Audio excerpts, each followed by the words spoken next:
So good evening. You're not going to want to procrastinate filling out the census. A portion of $675 billion in federal funds will be allocated to El Paso based on your responses to the census.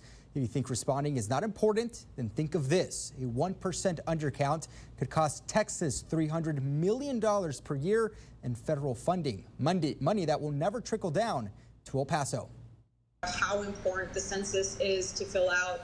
And this isn't really even a political issue. This is an issue that Republicans, Democrats stand behind, because this means real dollars for our community. A slice of the pie is what's at stake for El Paso when you fill out the census.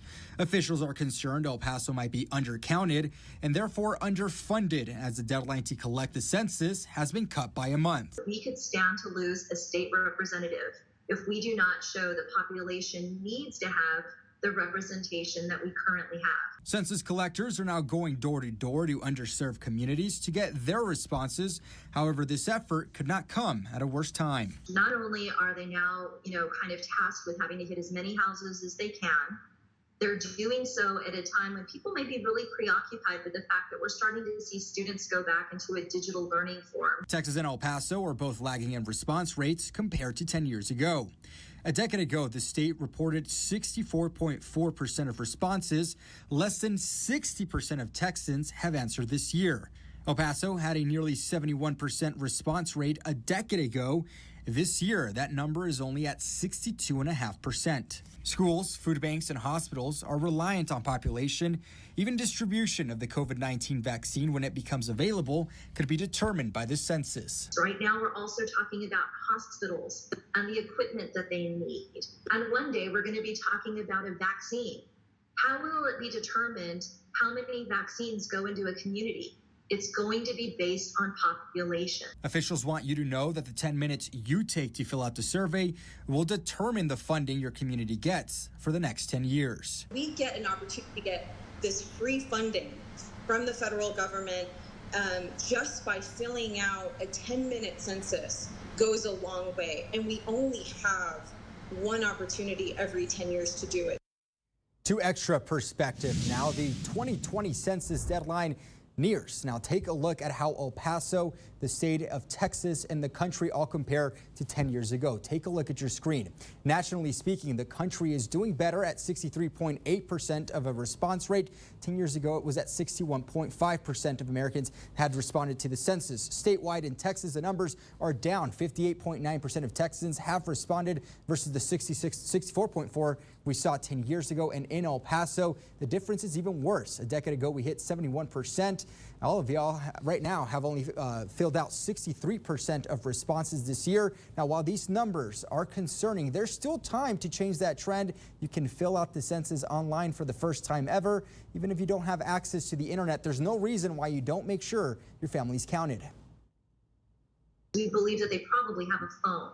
And so we're encouraging people to go ahead and make that phone call themselves.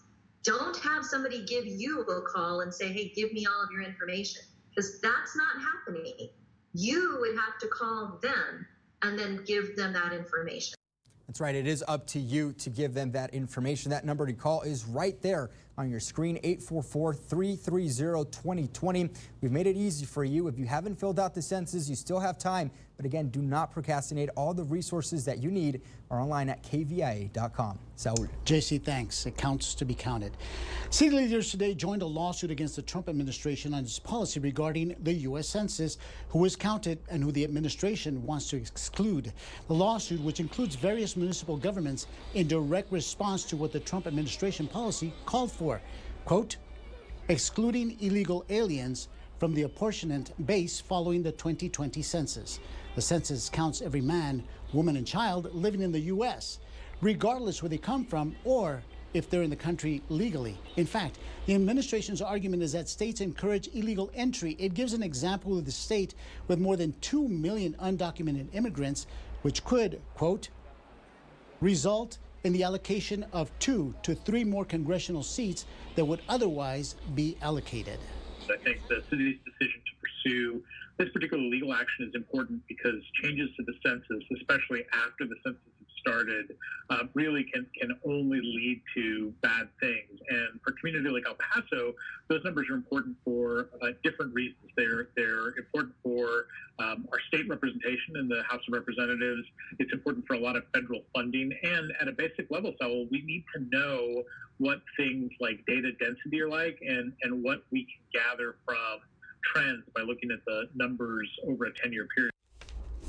The vote by city leaders to join the lawsuit was unanimous.